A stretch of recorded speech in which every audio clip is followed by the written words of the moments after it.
Hello दोस्तों, welcome back to the second part of this Patanjali case study. तो part one में हमने देखा था कि पतंजलि स्टैब्लिश कैसे हुआ, बाबा जी को इसका आइडिया कैसे आया था। पर मैं इस वीडियो में रिकैप बताकर आप लोगों को बोर नहीं करने जा रहा हूँ। Don't worry about it. आप लोगों को पार्ट वन का लिंक डिस्क्रिप्शन और आई बटन दोनों जगह मिल जाएगा। आप लोग पार्ट वन को श्योरली पहले देख लीजिए, क्योंकि ये दोनों वीडियो एक दूसरे से जुड़ा हुआ है। बिना पहला पार्ट देखे दूसरा शायद इजिली आपको समझ नहीं आए। बाकी एज यू विश। नाउ अब इस वीडियो में आप लोग देखेंगे the rise of Patanjali empire, कि कैसे पतंजलि के थ्रू बाबा रामदेव और आचार्य बालकृष्ण ने इतना बड़ा साम्राज्य स्थापित कर लिया। So let's dive into this video.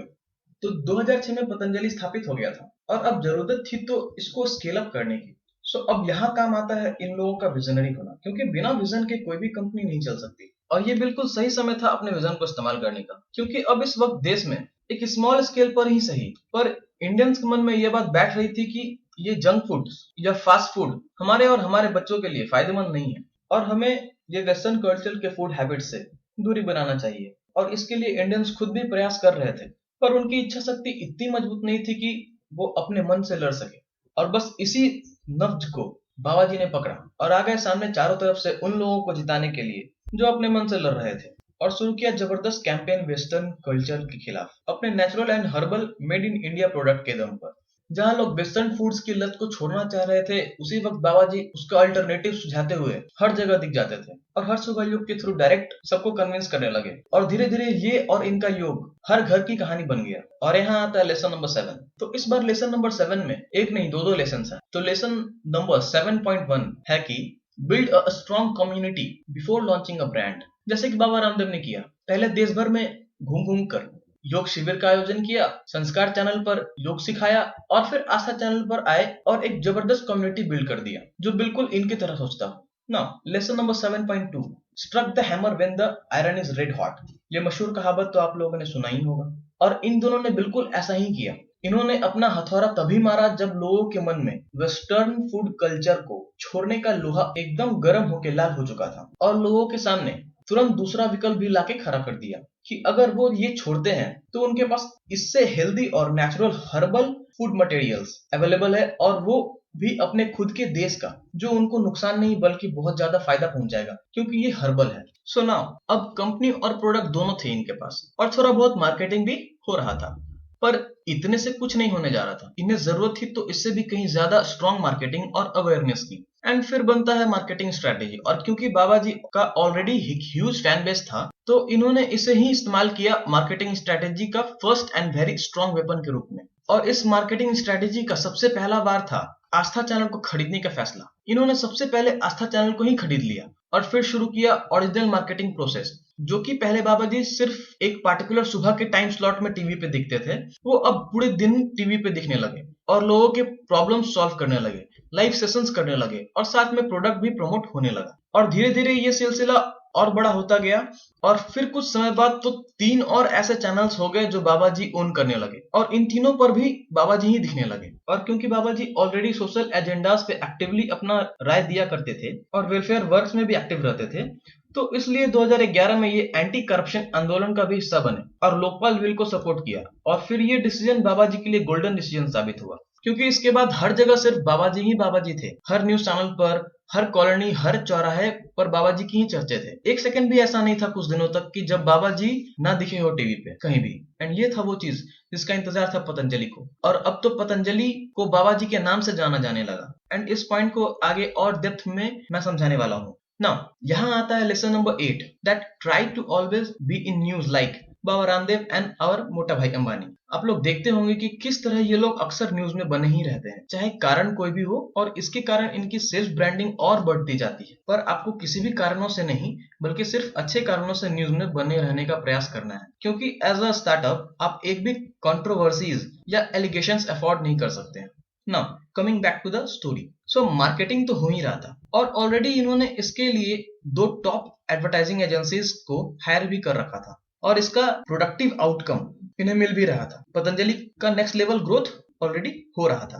पर अब इसके साथ साथ एक और रिवॉल्यूशनरी मूव इन्होंने लिया, जिसे कंटेंट मार्केटिंग कहते हैं। Yes, content marketing. और ये एक ऐसा मार्केटिंग प्रिंसिपल है जिसमें पहले कस्टमर को एजुकेट किया जाता है प्रोडक्ट के बारे में, उससे ऐसा एहसास दिलाया जाता है कि ये प्रोडक्ट बहुत ही बेनिफिशियल है उनके लिए। मतलब एक तरह से कस्टमर को ऐसा फील करवा दिया जाता है कि ये प्रोडक्ट उन्हीं का प्रोडक्ट है। कस्टमर्स को एकदम इमोशनली अटैच करवा दिया जाता है जिससे वो सारे प्रोडक्ट्स को अपना समझने लगते हैं और फिर कस्टमर्स खुद ब खुद उस प्रोडक्ट को in most of the cases खरीद ही लेते हैं।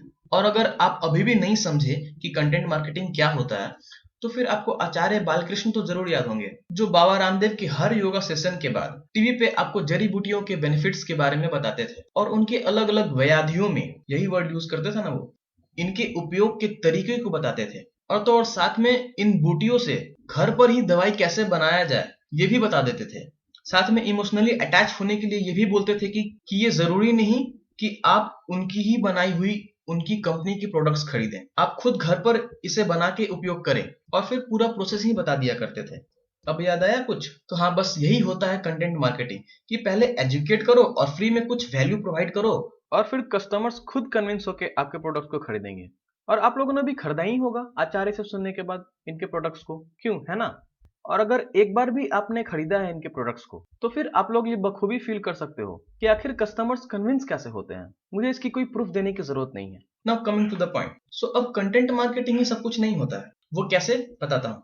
तो आप कस्टमर्स को कन्विंस तो कर लीजिएगा, पर अगर आपके प्रोडक्ट का प्राइस स्मार्टली एडजस्टेड नहीं होगा तो फिर आपका सारा मेहनत गया पानी में, कोई नहीं खरीदेगा आपका प्रोडक्ट। और इसलिए वैसे तो पतंजलि का बहुत सारा यूएसपी यानी यूनिक सेलिंग प्रोपोजिशन या यूनिक सेलिंग पॉइंट है, पर इनमें से सबसे खास है स्मार्ट प्राइसिंग पॉलिसी।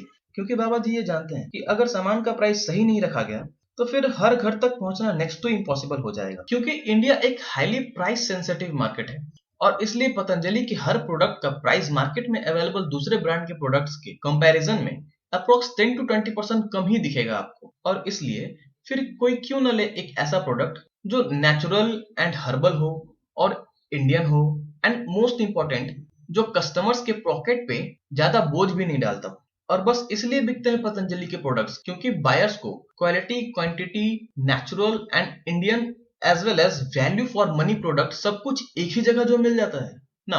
अब ये सब तो हो गया, पर सोशल मीडिया तो रह ही गया। तो अब आप लोग सोच रहे होंगे कि ये कब यूज करते हैं इन सोशल मीडियाज को। तो मैं आप लोगों को बता दूं कि अभी जब मैं ये वीडियो बना रहा हूं तब तक सिर्फ फेसबुक पे ही बाबा जी के 11 मिलियन फॉलोअर्स हैं, यानी 1 करोड़ से भी ज्यादा, और ट्विटर पे 2.3 मिलियन यानी 23 lakhs। तो अब आप बताइए कि कौन नहीं यूज करेगा इतने बड़े फॉलोअर बेस का इंफॉर्मेशन फैलाने के लिए और प्रमोशन करने के लिए। तो बस बाबा जी ने भी यही किया। बाबा जी भी बहुत सिस्टमैटिक तरीके से सोशल मीडिया का फुल पोटेंशियल तक यूज करके लोगों से इंटरेक्ट करते हैं और योग सिखाते हैं। साथ ही डिफरेंट सब्जेक्ट मैटर पे लाइव चैट के थ्रू पर्सनल इंटरेक्शन भी करते हैं जिससे ट्रस्ट स्ट्रांग होता है और अपने कस्टमर्स के साथ भी इंटरेक्ट करते हैं, उन्हें प्रोडक्ट्स के बेनिफिट समझाते हैं। और तो और इनके सोशल मीडिया अकाउंट पे जो भी कंटेंट ये अपलोड करते हैं वो भी completely full of good and value contents होते हैं अबाउट योगा एंड आयुर्वेद, जिसे देखने के बाद लोगों को कुछ वैल्यू एडिशन जैसा फील होता है उनके लाइफ में। और इसी कारण बस कस्टमर्स और फॉलोअर्स दोनों ही पर्सनल कंसेंट्स के साथ इनसे जुड़ जाते हैं। पर इन सब से पहले पतंजलि का एक वेल डेकोरेटेड एंड बिल्डेड खुद का अपना एक ई कॉमर्स वेबसाइट भी है जहां से आप पतंजलि के हर प्रोडक्ट की शॉपिंग बहुत इजीली कर सकते हैं। और इसी तरह एक स्टार्टअप के लिए ये सबसे इंपॉर्टेंट चीज है कि हर स्टार्टअप को सबसे पहले अपना एक well optimize and professional looking website बनाना चाहिए।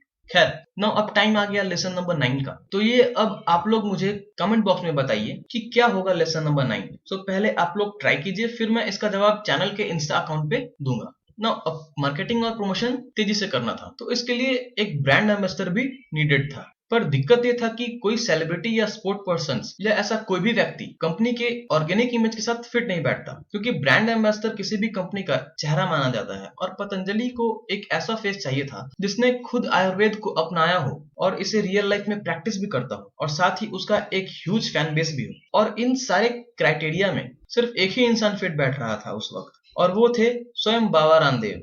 तो बस ऐसे बने बाबा रामदेव पतंजलि के ब्रांड एम्बेसडर, और ये डिसीजन बिल्कुल सही साबित हुआ। बाबा रामदेव एक बहुत ही ज्यादा सक्सेसफुल ब्रांड एम्बेसडर साबित हुए। और इसके बाद इतने अच्छे ब्रांड एम्बेसडर के कारण पतंजलि का ब्रांड पोजीशनिंग एंड कंसिस्टेंसी दोनों जबरदस्त हो गया, जिसके कारण हुआ क्या कि अब कोई भी एक बार जब पतंजलि का प्रोडक्ट यूज कर लेता था तो फिर वो बार बार पतंजलि का ही प्रोडक्ट खरीदने लगा और इस तरह ब्रांड पे लोगों का ट्रस्ट और फेथ भी बढ़ता गया। और क्योंकि पतंजलि के प्रोडक्ट बायर्स को स्ट्रॉन्ग वैल्यू प्रोपोजिशंस देते थे तो इसलिए फिर पतंजलि का वर्ड ऑफ माउथ ग्रोथ भी होने लगा। लोग एक दूसरे को इसके प्रोडक्ट्स को सजेस्ट करने लगे। And so here comes lesson number 10। आपका ब्रांड यानी कंपनी जिस चीज का भी हो पर इसका एम्बेसडर बहुत समझदारी से चूज करना होता है। और अगर ब्रांड एम्बेसडर ऐसा हुआ जो रियल लाइफ में भी सच में प्रैक्टिकली आपके प्रोडक्ट्स और वैल्यू को इंडोर्स करता हो तो फिर क्या बात है, आपका ग्रोथ भी बस ऐसे ही होने वाला है। क्योंकि जो दिखता है वही बिकता है। बायर्स को दिखेगा कि अगर ब्रांड एम्बेसडर ही इन प्रोडक्ट्स को सच में यूज कर रहा है तो फिर वो सोचेंगे कि ऑब्वियसली प्रोडक्ट भी जेन्युइन ही होगा। और जब आप ये मैसेज अपने पोटेंशियल कस्टमर्स तक पहुंचाने में सक्सेसफुल हो जाते हैं तो फिर दूसरा पतंजलि बनने से आपको कोई नहीं रोक सकेगा।